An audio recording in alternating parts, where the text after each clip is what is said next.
Can I fool you? Can you tell when I am lying and when I am telling the truth? Let's find out.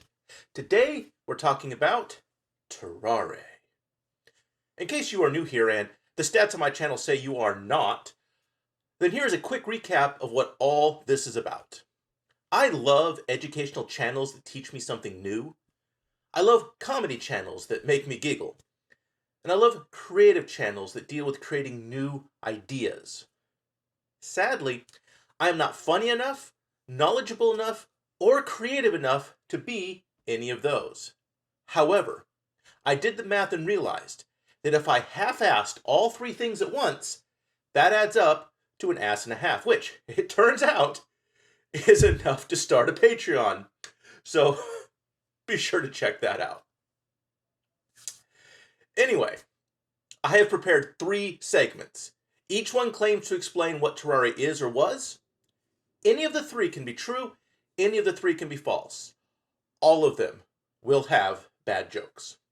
The challenge for you is whether or not you can separate what I researched from what I simply invented. Also, there is a reverse try not to laugh challenge. I call it the you laugh you win challenge. If you manage to find any of my groan-worthy jokes funny, you win. Enough prattle. Let's go!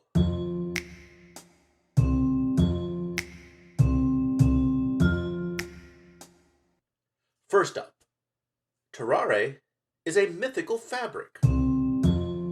You've likely heard of Damascus steel, the legendary metal that was supposedly stronger and more shatter-resistant than normal steel and capable of being sharpened beyond anything else available at the time.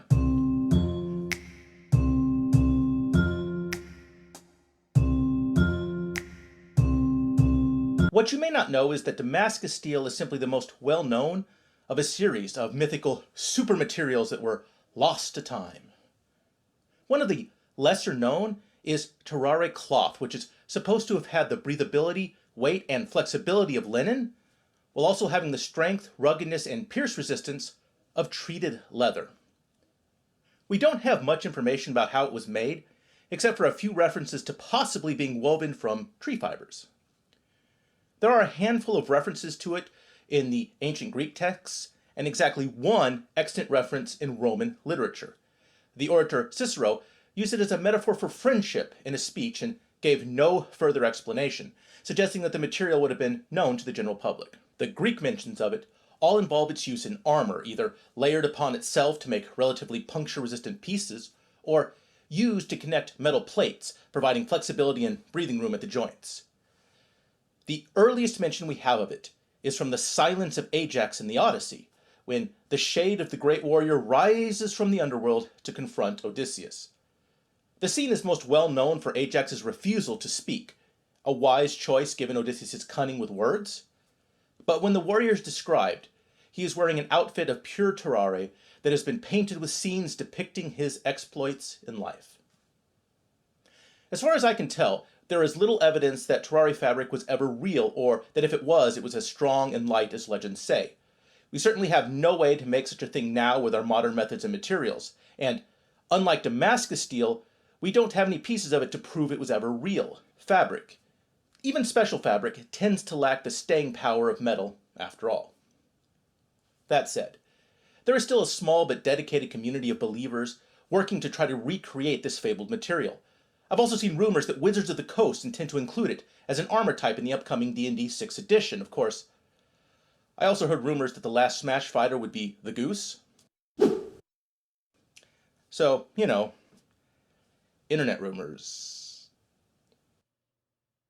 Well, are you convinced? Is that true, or have I made it up out of whole cloth?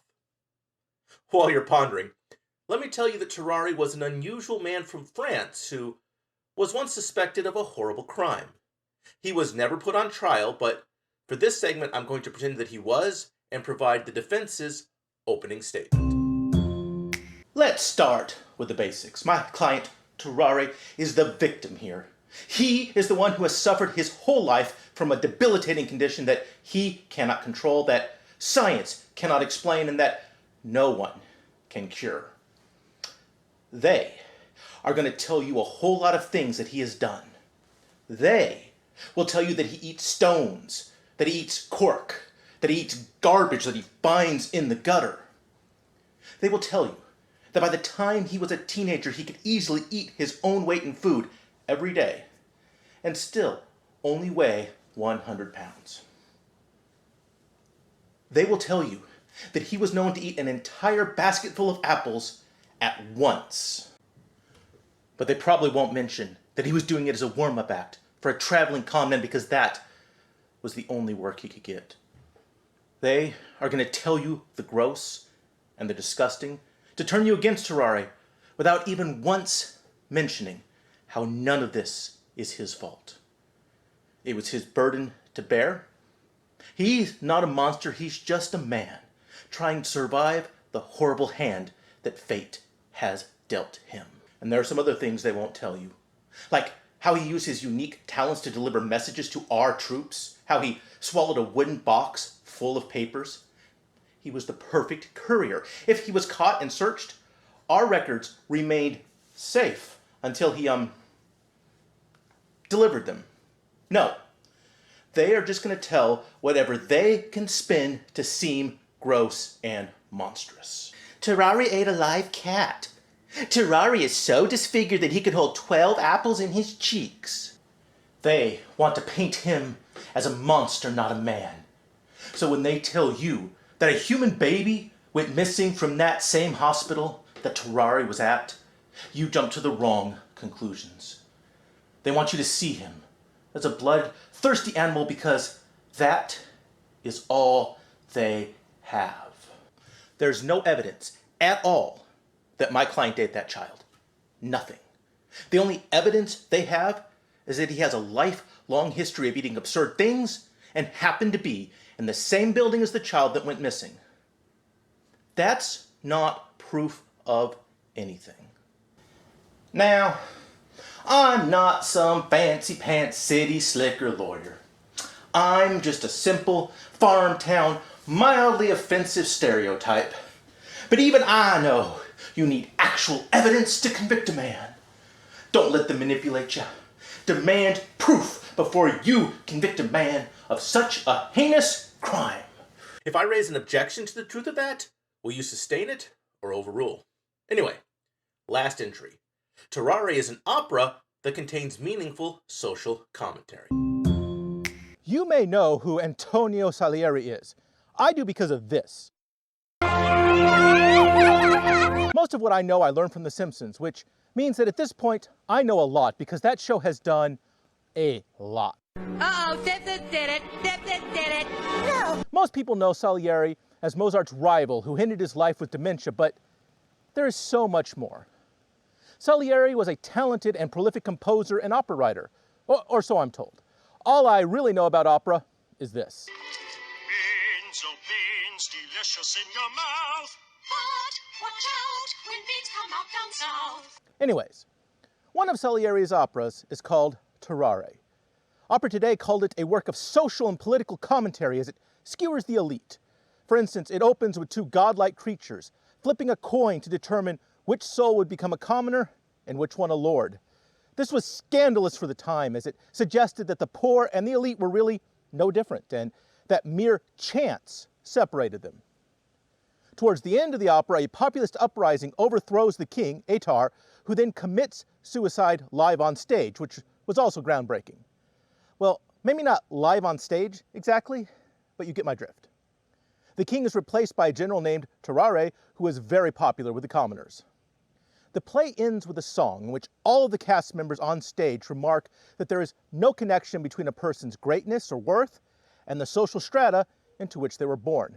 In that sense, it strikes at the very foundation of society at that time and, in fact, was created just 2 years before the French Revolution brought similar ideas into violent action. Of course, Salieri then made a second version of the play to be performed for the elite high society of Vienna, which significantly toned down criticism of the rich. Some things never change. So, is this a real opera, or have I simply composed a lie? A recap. I've told you that Terare is a mythical fabric, a Frenchman with an unusual eating disorder, and a forward-thinking opera.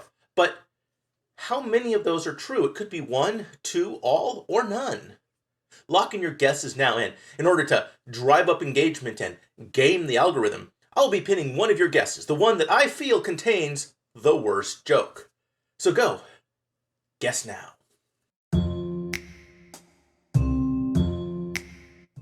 Answer time. The mythical fabric? That is a lie. I knew I could film in front of a pile of fabric, so I made it up. Number 2, the extreme eater. That one is true. It is a fascinating tale, and I'll leave links in the description for more information. Finally, number 3, the opera. That one is also true. Once again, there are links in the description. Alright folks, until my next video, you will have to source your bad acting and disappointing jokes elsewhere. Until then,